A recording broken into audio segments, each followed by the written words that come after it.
High upon Mount Olympus, the gods gathered. They feasted and laughed, their divine voices echoing through the halls. Suddenly, a hush fell over the assembly. A newcomer stood at the entrance, carried in the arms of Hermes, the messenger god. It was Pan, the newborn son of Hermes. His appearance was striking, unexpected. Pan had the horns and legs of a goat, but the torso and head of a man. His appearance was jarring, a stark contrast to the smooth, perfect forms of the Olympians. Yet as Hermes presented the unusual child, a ripple of amusement, not disgust, ran through the divine gathering. The gods, accustomed to the unexpected, found Pan's appearance more intriguing than repulsive. His laughter, echoing through the hall, was infectious. "Behold my son, Pan." The gods couldn't help but chuckle, their curiosity piqued by this strange new arrival. Pan's true home was not the grand halls of Olympus, but the wild, untamed places of the mortal world. He found solace in the dense thickets and the open meadows, where the air was fresh and the sounds of nature were his symphony. He became the protector of shepherds, their flocks, guiding them through the treacherous paths and ensuring their safety. And the wild creatures of the forest. From the smallest insect to the largest beast, all were under his watchful eye. With his mischievous grin and the clatter of his hooves, he roamed the woodlands, always ready to play a trick or share a laugh. His laughter echoing through the trees, a sound that brought both joy and a hint of mystery to those who heard it. He was a spirit of the wild, untamed and free, they would say. He was a comforting presence to those who lived in harmony with nature, a friend to all who respected the land, a guardian of the delicate balance of the wild. He ensured that no harm came to the forest and its inhabitants. Pan was most at home in the dappled sunlight filtering through the leaves, where the light danced and played on the forest floor, his laughter mingling with the rustling of creatures, creating a melody that was uniquely his. He was a force of nature, as wild and untamed as the places he called home. His spirit was intertwined with the very essence of the forest. His affinity for the natural world gave him a unique perspective, allowing him to see the interconnectedness of all living things, a deep understanding of the rhythms of life and the cycles of growth and decay. He knew that every end was a new beginning. His music was a gift to the world, they would say. His music, so full of life and spirit, resonated with the heartbeat of the earth, was a testament to his deep connection with the world around him. It was a reminder that he was, and always would be, the protector of the wild. Pan, for all his joviality, had a darker side. He was known for his sudden bouts of anger, his terrifying panic that could seize mortals and send them fleeing in terror. This duality, this blend of merriment and menace, made him a complex and fascinating figure in Greek mythology. He was a reminder that nature, for all its beauty, could be unpredictable and dangerous. Pan's nature was a reflection of the wild places he ruled. He could be playful and gentle one moment, then fierce and unpredictable the next. This wildness was an intrinsic part of his being, a force as natural and untamed as a rushing river or a raging storm. It was this blend of mirth and menace that made Pan such an enduring and enigmatic figure. One day, Pan, the god of the wild, encountered Syrinx, a beautiful and graceful nymph. He was immediately smitten by her ethereal beauty and enchanting presence. Syrinx, however, was terrified of Pan's advances. She fled through the dense forest, her laughter echoing through the trees as Pan pursued her relentlessly, his heart yearning for her. "Wait, Syrinx, please don't run. I mean you no harm."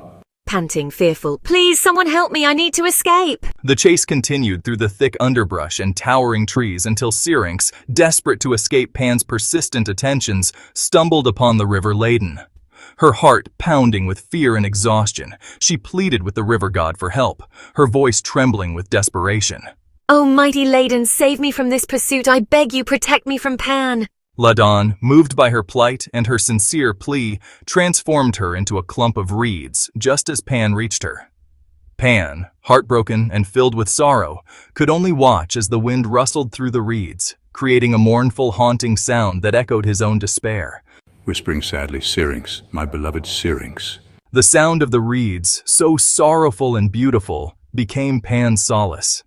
In his grief, he fashioned the reeds into the first pan flute, forever carrying the memory of his lost love.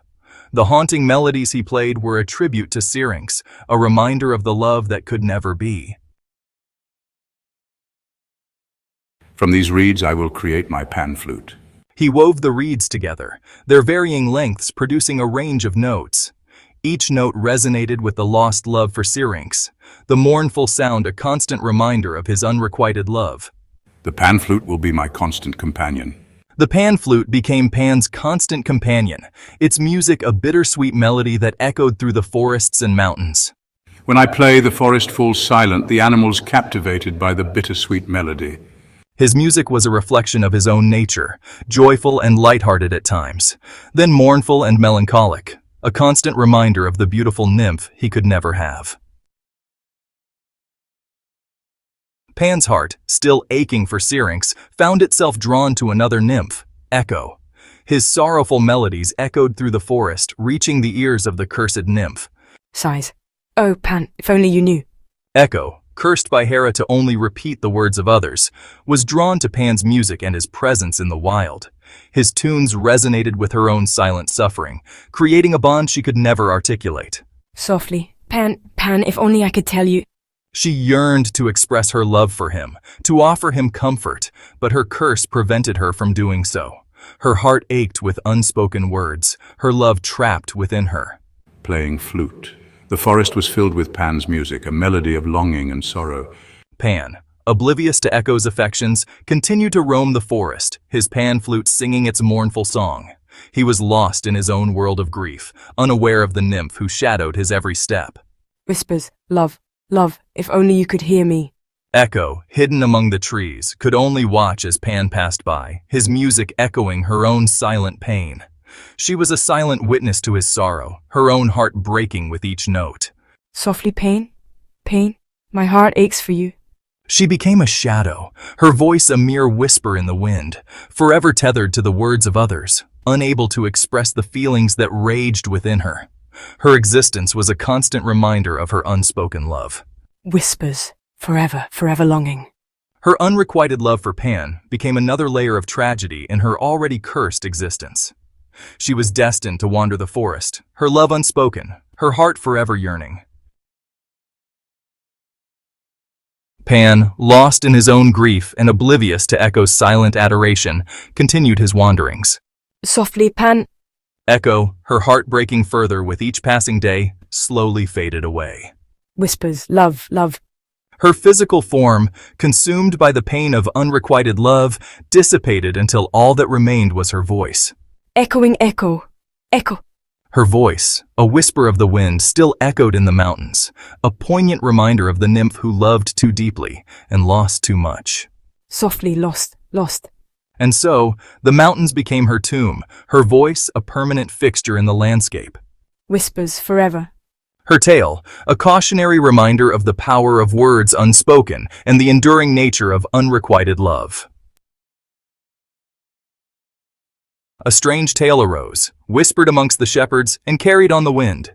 Pan, the wild god, the protector of the flocks, was dead. Faintly, the great god Pan is dead. The news spread like wildfire, leaving a sense of loss in its wake. The wild places seemed a little quieter, a little less vibrant without his presence. Echoing dead. Some dismissed it as mere rumor, a fanciful tale spun by imaginative shepherds.